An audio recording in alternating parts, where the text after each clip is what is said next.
Bonjour, fidèles auditeurs, amis internautes.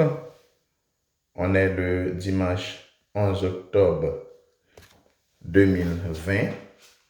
On a une nouvelle leçon à étudier. C'est la leçon 3 qui a pour titre La loi comme enseignant. La loi comme enseignant. Verset à mémoriser. Deutéronome chapitre 6, verset 5. Tu aimeras le Seigneur ton Dieu de tout ton cœur, de toute ton âme et de toute ta force. Verset à mémoriser.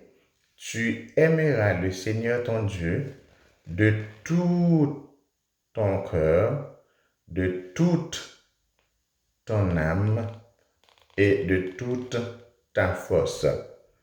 Aujourd'hui, on est le dimanche, comme je viens de dire tout à l'heure, 11 octobre. Le sous-titre ou le titre pour aujourd'hui, c'est Aimer et craindre Dieu. Aimer et craindre Dieu. Les versets à lire, on trouve dans Deutéronome chapitre 31, verset 9 jusqu'au verset 13. Je vais lire pour vous. Moïse écrivit cette loi et il l'a remis au sacrificateur, fils de Lévi, qui portait l'arche de l'alliance de l'Éternel, et à tous les anciens d'Israël. Moïse leur donna cet ordre tous les 7 ans à l'époque de l'année du relâche, à la fête des tabernacles, quand tout Israël viendra se prosterner devant l'Éternel ton Dieu, dans le lieu qu'il choisira, tu liras cette loi devant tout Israël en leur présence. Verset 12. Tu rassembleras le peuple, les hommes, les femmes, les enfants et l'étranger qui sera dans tes portes, afin qu'ils t'entendent et afin qu'ils apprennent à craindre l'Éternel votre Dieu, à observer et à mettre en pratique toutes les paroles de cette loi. Verset 13. Et leurs enfants qui ne la ne connaîtront pas, l'entendront et ils apprendront à craindre l'Éternel, votre Dieu, tout le temps que vous vivrez dans le pays dont vous prendrez possession après avoir passé le Jourdain.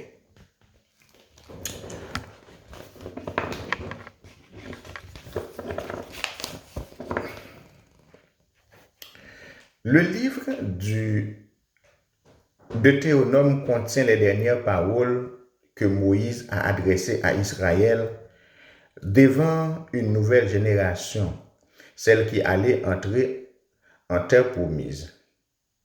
Mais avant cela, il a des paroles et des instructions très claires à leur intention. Dieu a agi de manière délibérée dans la manière dont il a communiqué ses lois à Israël. Il avait tout prévu pour que ces lois ne soient pas oubliées. Ainsi, Dieu est un éducateur patient. Il enseigne, répète, envoie des prophètes et emploie ses serviteurs pour communiquer son message. Et il le fait encore et encore. En effet, une bonne partie de l'Ancien Testament ne montre-t-elle pas Dieu qui cherche à enseigner à son peuple à suivre le chemin de la vie? Remarquez dans ces versets comment Moïse met l'accent sur l'importance que les générations futures apprennent la loi. Moïse le décrit comme un processus en 2 étapes. D'abord, les enfants entendront la loi, puis ils apprendront à craindre le Seigneur, votre Dieu. D'abord, ils entendent Et ensuite, ils apprennent à craindre Dieu. Autrement dit, apprendre la loi présuppose que la crainte ne sera pas une conséquence naturelle du fait de connaître la loi. La crainte de Dieu est un processus qui s'apprend.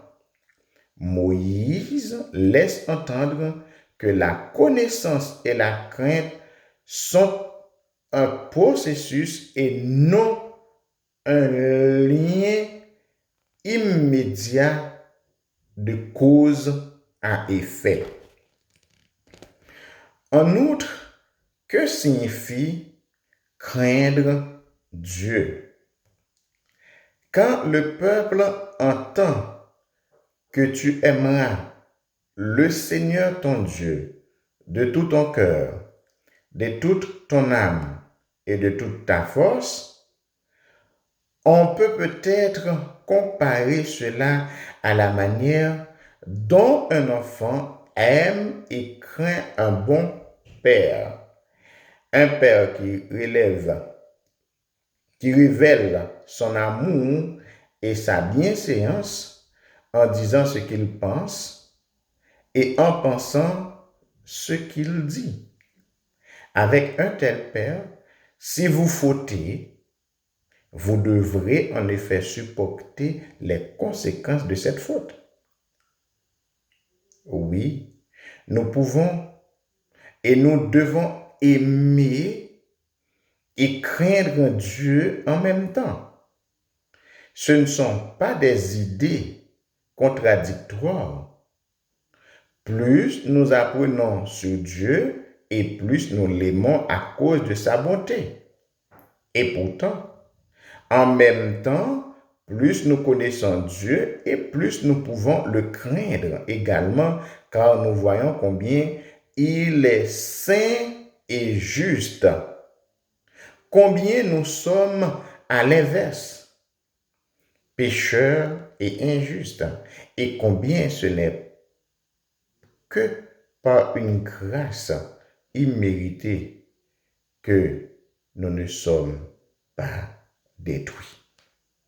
Comment comprenez-vous que signifie aimer et craindre Dieu en même temps? C'est sur cette question que je vous laisse. Je vous encourage à méditer sur cette leçon, aimer et craindre Dieu, et voyez, est-ce qu'il y a un effet négatif là-dedans? Est-ce qu'il y a des effets positifs? Si vous voulez avoir un bon foyer, il faut apprendre à vos enfants à aimer et craindre Dieu. C'était avec vous, Hippolyte Etienne, l'homme sage, qui vous dit One Love. À demain, si Dieu veut, pour une autre leçon, un témoin contre toi. Merci et bon dimanche. Que le Seigneur vous bénisse.